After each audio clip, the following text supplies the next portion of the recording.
कहानी शुरू होती है अलास्का की एक ऑयल रिफाइनरी से, जहां वर्कर्स 3 महीने तक काम करते हैं। वहीं हमें मिलता है जॉन ऑटविसे, एक एक्स स्नाइपर जिसने यहां जॉब ली है, जहां ज्यादातर लोग समाज के नजर में बेकार समझे जाते हैं। दिन थकाऊ हैं, लेकिन जॉन का काम है इलाके की सुरक्षा करना और वर्कर्स को खतरे से बचाना। अपनी आखिरी रात बार में बैठा जॉन अपनी पुरानी पार्टनर को याद करता है, जो उसे छोड़कर चली गई थी। बाद में वो टेंट में जाकर उसे एक आखिरी खत लिखता है, अपने किए पर पछताते हुए। जिंदगी से थक चुका जॉन उसी रात सब खत्म करने का सोचता है। वो राइफल खुद पर तानता है, लेकिन तभी उसे अपने पिता की बातें याद आती हैं कि जिंदगी की कीमत क्या होती है और किसी की मौजूदगी दूसरों के लिए कितनी मायने रखती है। कुछ हफ्तों बाद घर लौटने का दिन आता है। जॉन और बाकी वर्कर्स प्लेन में सवार होते हैं। फ्लैनरी नाम का एक आदमी उससे बातें करने लगता है, लेकिन जॉन शांति चाहता है तो वो अपनी सीट छोड़ देता है। उड़ान के कुछ मिनट बाद ही प्लेन जोरदार टर्ब्यूलेंस में फंस जाता है। सभी यात्री डर जाते हैं और फ्लैनरी मजाक करने लगता है कि अगर प्लेन क्रैश हो गया तो क्या करना चाहिए, जिससे कुछ लोग चिढ़ जाते हैं। कुछ देर बाद प्लेन अचानक जोर से हिलने लगता है। ठंड इतनी बढ़ जाती है कि सब कांपने लगते हैं। जॉन खिड़की से देखता है, प्लेन का पंख तेज हवाओं से मुड़ रहा है। वो सीट बेल्ट कसता है और तभी प्लेन तेजी से नीचे गिरने लगता है। घबराहट फैल जाती है, कुछ लोग हवा में ही मारे जाते हैं। जब जॉन होश में आता है, वो बर्फ में दबा पड़ा होता है। चारों तरफ सिर्फ ठंडी, सुनसान, बर्फीली दुनिया है। वो इधर उधर देखता है, लेकिन वहां कोई नहीं होता। जॉन थोड़ा आगे बढ़ता है और सामने प्लेन का मलबा देखता है। वहां उसे कुछ सर्वाइवर्स मिलते हैं, जिनमें हर्नांडेज शामिल है, जो सदमे में है, और फ्लैनरी, जो बुरी तरह घबराया हुआ है। जॉन उनकी मदद करता है बाकी बचे लोगों को ढूंढने में, और सब मिलकर प्लेन के टूटे हिस्से में छिप जाते हैं ताकि ठंड से बच सकें। उनके साथ एक शख्स ल्यूक भी है, जो बहुत बुरी तरह जख्मी है। जॉन के पास कोई मेडिकल किट नहीं होती, इसलिए वो कुछ नहीं कर पाता। ल्यूक को अपनी हालत का अंदाजा है, लेकिन वो शांत रहने की कोशिश करता है। कुछ ही देर में उसकी मौत हो जाती है और बाकी लोग उसकी लाश देखकर टूट जाते हैं। अब सिर्फ हेनरिक, टेलग्लैड और डियाज जिंदा हैं। डियाज गुस्से में कहता है कि कंपनी को उनकी कोई परवाह नहीं और शायद वो उन्हें यहीं मरने छोड़ देगी। लेकिन जॉन कहता है, अगर हमें जिंदा रहना है तो सही तरह से काम करना होगा, वरना हफ्ते भर में सब खत्म हो जाएगा। सब लोग मिलकर आग जलाने के लिए सामान इकट्ठा करते हैं। बर्फ में जमे हुए शवों के साथ वो कुछ नहीं कर सकते। रात होते ही जॉन आसपास घूम रहा होता है कि उसे एक फ्लाइट अटेंडेंट दिखाई देती है। वो गिरी पड़ी है और शायद जिंदा है, लेकिन पास जाकर जॉन देखता है कि एक भेड़िया उसे खा रहा है। वो उसे भगाने की कोशिश करता है, पर भेड़िया उस पर हमला कर देता है। जॉन उससे लड़ता है, लेकिन उसकी ताकत जवाब दे देती है। तभी बाकी लोग उसकी चीखें सुनकर पहुंचते हैं और भेड़िए को भगा देते हैं। जॉन उनका शुक्रिया अदा करता है। वापस आकर वो अपने जख्मों पर पट्टी बंधवाता है। कोई पूछता है, क्या ऐसे और भी जानवर आसपास हो सकते हैं? जॉन कहता है, हाँ, लेकिन पहले हमें ये सोचना होगा कि खाने के लिए क्या है। कुछ लोग अब डर चुके हैं कि ये मांसाहारी जानवर उन्हें मार देंगे। तब जॉन समझाता है, ये भेड़िए अपने इलाके से करीब 40 किलोमीटर के दायरे में शिकार करते हैं। अगर उनके ठिकाने यहीं आसपास हैं, तो वो जल्द ही वापस आएंगे और हम पर हमला करेंगे। जब कोई जॉन से पूछता है कि उसे भेड़ियों के बारे में इतना कैसे पता है, तो वो कहता है, मुझे ऐसे जानवरों को मारने के पैसे मिलते हैं। वो बताता है कि भेड़िए जानते हैं कि उनका ग्रुप घायल और कमजोर है, इसलिए वो आसान शिकार बन सकते हैं। उन्हें एहसास होता है कि मरे हुए लोगों की लाशें भेड़ियों को खींच लाएंगी, इसलिए सब मिलकर शवों को छिपा देते हैं। इस दौरान डियाज एक साथी की लाश से GPS वाली घड़ी निकालता है। जॉन उसे रोकता है और गुस्से में कहता है, अगर लाशों को लूटना बंद नहीं किया तो मैं तुझे सबक सिखाऊंगा। रात को आग के पास बैठे सब बातें कर रहे होते हैं, जबकि जॉन सतर्क रहता है। अचानक पास से गहरा डरावना हुआ सुनाई देता है। जॉन सबको सावधान रहने को कहता है। जब वो मशाल उठाकर आगे देखते हैं, तो सामने कुछ विशाल भेड़िए खड़े होते हैं, आंखों में खून उतर आया हो जैसे।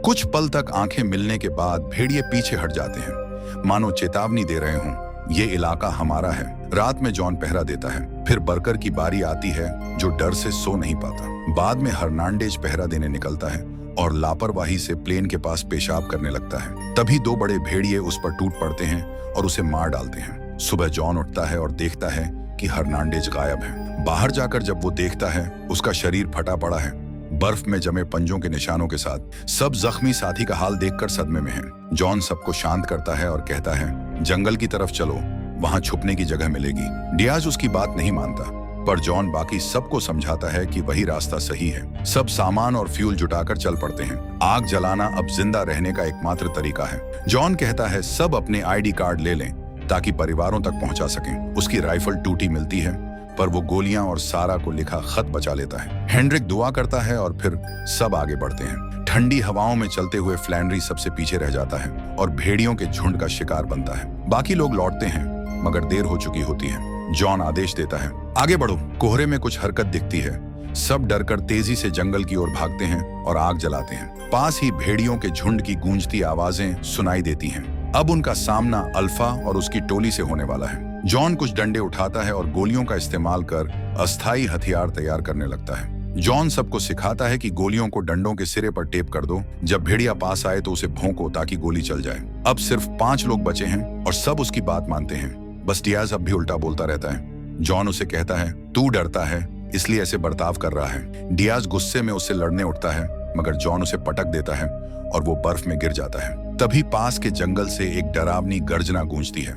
सब तैयार होकर खड़े हो जाते हैं जिससे भेड़िया पीछे हट जाता है। थोड़ी देर बाद डियाज शांत होता है पर अचानक वही जानवर उस पर हमला कर देता है। जॉन अपने बनाए हथियार से कई वार करता है और भेड़िए को मार गिराता है। सब भूख से बेहाल होकर उसी का मांस खाने लगते हैं। तभी दूर से भेड़ियों की हुआम सुनाई देती है। डियाज गुस्से में मरे हुए भेड़िए का सिर झुंड की ओर फेंक देता है। तभी अल्फा की जोरदार दहाड़ गूंजती है और बाकी भेड़िए भी हुआ करने लगते हैं। सबको एहसास होता है कि उनकी तादाद बहुत कम है। ग्रुप जंगल में आगे बढ़ता है पर बर्कर की तबीयत बिगड़ जाती है। सब थोड़ी देर बातें करते हैं, खुद को हौसला देने के लिए मुस्कुराने की कोशिश करते हैं। रात गुजरती है और सुबह जब जॉन उसे जगाता है तो पता चलता है कि बर्कर ठंड से मर चुका है। तूफान थमने के बाद जॉन एक पेड़ के तने पर निशान देखता है जो पुराने कटाई क्षेत्र के लगते हैं। सबको उम्मीद होती है कि सभ्यता पास है, लेकिन सामने एक गहरी खाई निकल आती है। पीछे भूखे भेड़िए हैं, इसलिए आगे बढ़ना ही एक रास्ता है। उन्हें सामने के पेड़ों पर कूदना होगा जो बेहद खतरनाक है।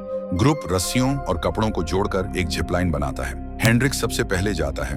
कूदने से पहले भगवान से मदद की प्रार्थना करता है और किसी तरह सामने वाले पेड़ तक पहुंचकर रस्सी बांध देता है। सब लोग एक एक करके पार करना शुरू करते हैं और आखिरी में तालघुट आता है जिसे ऊंचाई से डर लगता है।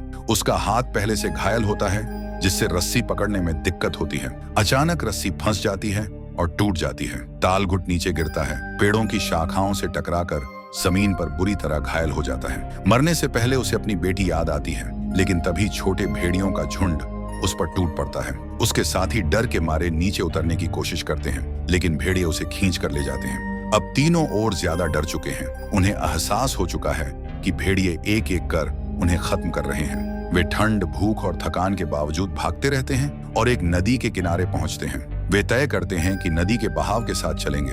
डियाज का घुटना घायल है और पिछले हमले की चोटें उसे कमजोर बना रही हैं। वह रुकने की जिद करता है और लकड़ी के तने पर बैठ जाता है। कहता है कि अब वह नहीं चल पाएगा। हेनरिक उसे समझाने की कोशिश करता है, लेकिन डियाज साफ कहता है, मैं यहीं रहूंगा। वो अपनी घड़ी जॉन को देकर दोस्तों से आखिरी बार अलविदा कहता है। दोनों नदी के किनारे चलते रहते हैं। तभी अचानक भेड़िए फिर से हमला कर देते हैं। जॉन और हेनरिक भागते हैं, लेकिन तभी हेनरिक फिसलकर नदी में गिर जाता है। जॉन उसे बचाने कूदता है, मगर तेज बहाव उसे बहा ले जाता है। हेनरिक लकड़ी के तने से टकराता है और उसका पैर फंस जाता है। जॉन उसे बचाने की पूरी कोशिश करता है, लेकिन तना हिलता नहीं और हेनरिक डूब जाता है। अब जॉन अकेला रह जाता है, टूट चुका, थक चुका और बेसहारा। वो नदी किनारे बैठकर आसमान की ओर चिल्लाता है, भगवान कोई निशान दो, कुछ तो मदद करो। पर कुछ नहीं होता। थोड़ी देर बाद वो उठता है और जिंदा रहने की उम्मीद में आगे बढ़ जाता है। कई घंटों तक जंगल में भटकने के बाद भी उसे सभ्यता का कोई निशान नहीं मिलता। वो घुटनों के बल बैठकर अपने मरे दोस्तों की पहचान और एक चिट्ठी एक छोटे पत्थर पर छोड़ देता है। तभी उसे एहसास होता है कि वो भेड़ियों के अड्डे में है। वो चारों तरफ से घिर जाता है और अल्फा भेड़िया उसके सामने खड़ा होता है। उस पल जॉन को अपनी पार्टनर सारा के साथ बिताए खूबसूरत पल याद आते हैं जो उसे हिम्मत देते हैं। वो टूटे कांच और ब्लेड अपने हाथों पर बांध लेता है और लड़ने के लिए तैयार हो जाता है। भेड़िया झपटने ही वाला होता है। तभी जॉन अपने पिता के शब्द याद करता है, एक आखिरी लड़ाई, आज जीना है, आज ही मरना है। और फिर हमला होता है। यही उस बहादुर इंसान की आखिरी लड़ाई बन जाती है। दिल छू लेने वाली कहानी है, एक ऐसे इंसान की जो मौत से भी नहीं डरता। दोस्त एक एक कर मरते जाते हैं, पर जॉन आखिरी सांस तक लड़ता रहता है। ये सिर्फ सर्वाइवल नहीं, इंसानियत और हिम्मत की आखिरी लड़ाई है। सच बताओ, अगर तुम होते उसकी जगह, क्या हार मान लेते? आपका क्या कहना इस कहानी के बारे में? और आपको कहानी का कौन सा हिस्सा सबसे अच्छा लगा कमेंट में जरूर बताना। और बस यहीं पर यह फिल्म की कहानी खत्म होती है। अगर आपको ये वीडियो पसंद आया हो तो लाइक करना मत भूलिए और ऐसी ही धमाकेदार और रहस्यमयी कहानियां देखने के लिए सब्सक्राइब जरूर करें। साथ ही बेल आइकन दबाएं ताकि हर नई कहानी की पहली झलक आप सबसे पहले देख सकें। याद रखें, जितना ज्यादा आप सपोर्ट करेंगे उतनी ही ज्यादा शानदार कहानियां हम लाएंगे।